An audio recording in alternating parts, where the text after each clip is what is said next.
24-26 DElEd वालों को TRE-4 यानी चौथे चरण की बहाली में बैठाना नितांत आवश्यक हो गया। और कल का जो पत्र जारी हुआ है उस पत्र में अभ्यर्थियों को अभी भी विश्वास नहीं हो रहा। विज्ञापन कब आएगा? विज्ञापन यानी सितंबर महीने में आएगा।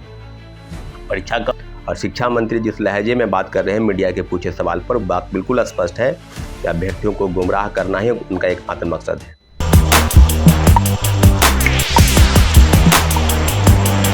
देखिए, जितने भी शिक्षक अभ्यर्थी हमें देख रहे हैं उन सबको बता देते हैं कि सितंबर में जो TRE-4 आने वाला है वो अभी क्वेश्चन मार्क बना हुआ है कि आएगा कि नहीं आएगा। नमस्कार, मैं निकुल तिवारी और आप वॉइस हब देख रहे हैं। TRE-4 को लेकर मामला इतना बढ़ता जा रहा है कि लोग अब मिथिलेश तिवारी यानी शिक्षा मंत्री के इस्तीफे की बात कर रहे हैं और ये सुर इतना पकड़ लिया है लोगों ने कि डीएलएड की बात आ गई, STT की बात आ गई और सब लोग का यही कहना है कि अगर TRE-4 में इतना देरी हो रहा है तो आप जो परीक्षा का वादा किए थे STT साल में 2 बार डीएलएड लेने की बात किए थे उसको भी लेकर विवाद जो है वो शुरू हो गया है। कुछ देर में BSEB ऑफिस धीरे धीरे लोग पहुंचने लगे हैं। देखना होगा कि वहां कितने संख्या में लोग पहुंचते हैं। STT आंदोलन आज है, डीएलएड आंदोलन का भी ऐलान जो है वो हो चुका है, लेकिन TRE-4 का कुछ भी अता पता नहीं है। सबसे बड़ा क्वेश्चन मार्क है कि क्या सितंबर में शिक्षा मंत्री, शिक्षा विभाग, सम्राट सरकार TRE-4 लेगी या नहीं लेगी, या बस ये एक खेल रचा गया था। क्या कुछ कह रहे छात्र नेता सौरभ, आप पहले वो। साथियों, एक बहुत ही महत्वपूर्ण खबर की जानकारी आपको हो गई होगी और STT 2026 जो डीएलएड 24-26 के अभ्यर्थी हैं जिनकी परीक्षा हो चुकी है और रिजल्ट के प्रकाशन पर बिहार विद्यालय परीक्षा समिति ने एक पत्र जारी किया है। और पत्र सभी डीएलएड के जो प्राचार्य है, प्रधानाध्यापक है, उनको एक पत्र भेजा गया है कि अगस्त महीने तक जो है आप रिजल्ट का प्रकाशन कर दीजिए, क्योंकि 24-26 डीएलएड वालों को TRE-4 यानी चौथे चरण की बहाली में बैठाना नितांत आवश्यक हो गया है, ऐसे इस पत्र से प्रतीत होता है। साथियों, बहुत विडंबना है कि जिस प्रकार से बार बार चौथे फेज की बहाली के लिए विज्ञापन जारी करने हेतु शिक्षा विभाग से BPSC को रोस्टर गया और रोस्टर में गड़बड़ी के नाम पर दोबारा जो पत्र है दोबारा शिक्षा विभाग में वापस आ गया।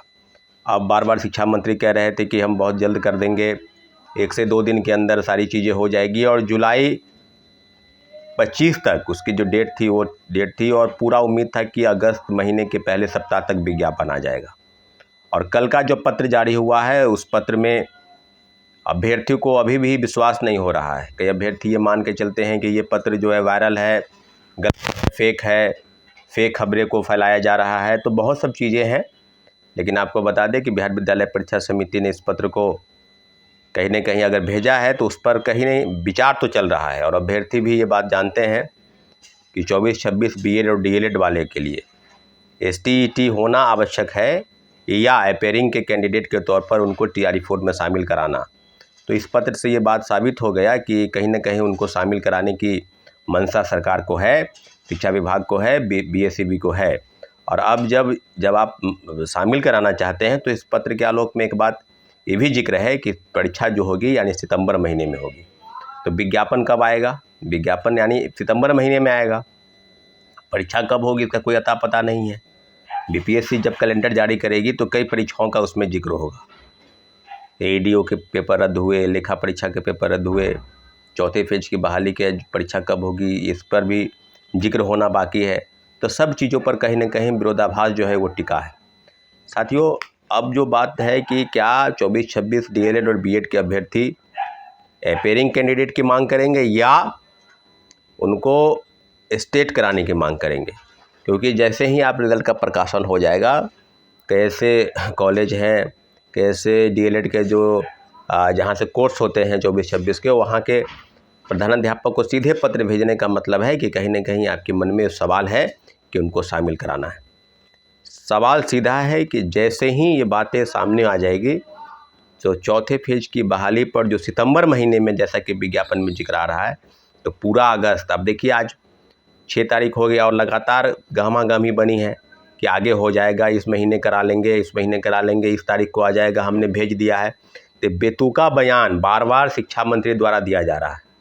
तो अभ्यर्थियों की डिमांड एक ही बात पर टिकी है कि चौथे फेज की बहाली पर शिक्षा विभाग और शिक्षा मंत्री विगत 2 वर्षों से जिस प्रकार से ढोलमुल रवैया अपनाया गया, बार बार गुमराह किया गया, एक ही बात को बार बार रिपीट करते हुए दोबारा आवेदन भेजना, वापस मंगाना, रोस्टर के नाम पर गड़बड़ी, महिला आरक्षण, दिव्यांग आरक्षण और कई तरह के संशोधन करते हुए बार बार विज्ञापन को इस प्रकार से रोकना, ये गुमराह करने वाली स्थिति शिक्षा विभाग और शिक्षा मंत्री की है।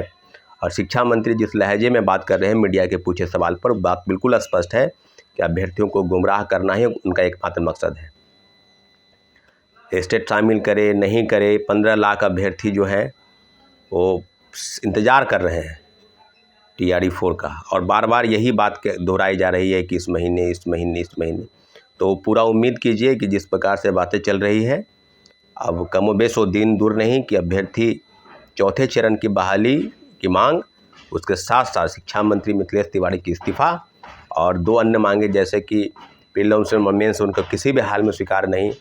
तो इस बात को लेकर और लगभग 1 कैंडिडेट 1 रिज़ल्ट और सीटों की बढ़ोतरी हो, कई भाषाई विषय जिसमें संगीत, नृत्य, कला, फाइन आर्ट, मैथिली, भोजपुरी, बांग्ला, कई विषय हैं जिसको पाली, प्राकृत कई विषय हैं जिन पर सीटों की संख्या न के बराबर है। तो सीटों की संख्या बढ़े, एकल पद्धति से परीक्षाएं हो और TRE-4 का विज्ञापन अतिशीघ्र जारी हो और शिक्षा मंत्री के इस्तीफे की मांग, ये 4-5 महत्वपूर्ण मांग के साथ अभ्यर्थी पूरा उम्मीद है कि हम लोग 7-10 तारीख के बाद सड़क पर उतरने की तैयारी है, क्योंकि अब विरोधाभास इस बात पर नहीं टिका है कि किसको शामिल कराइए, क्या हो गया, गड़बड़ी कहाँ से हुई, कहीं कोई रास्ता अब बचा नहीं है साथियों। इसलिए आवश्यक हो गया है कि अब सड़क पर उतरना। बहुत बहुत धन्यवाद। तो आपने सुन लिया कि छात्र सौरभ जो है उनका साफ तौर पर कहना है कि DLED में भी लेट है, STET में भी लेट है। STET वाले आज आंदोलन कर रहे हैं। TRE-4 का अगर क्वेश्चन मार्क ही बना रहेगा तो आप इस्तीफा दे दीजिए, बाकी लोग कुछ नहीं चाहते। अगर आपसे नहीं हो रहा है तो पद छोड़िए। आपका क्या कुछ सोचना है? आप STET वाले हैं तो भी कमेंट करिए, DLED वाले हैं तो भी कमेंट करिए, TRE-4 वाले हैं तो बिल्कुल कमेंट करिए, क्योंकि सबसे बड़ी जो लड़ाई है वो TRE-4 की ही है। उसी पर सारा चीज जो है वो फंसा हुआ है। बहुत बहुत धन्यवाद। चैनल को सब्सक्राइब करें, इस पेज को लाइक।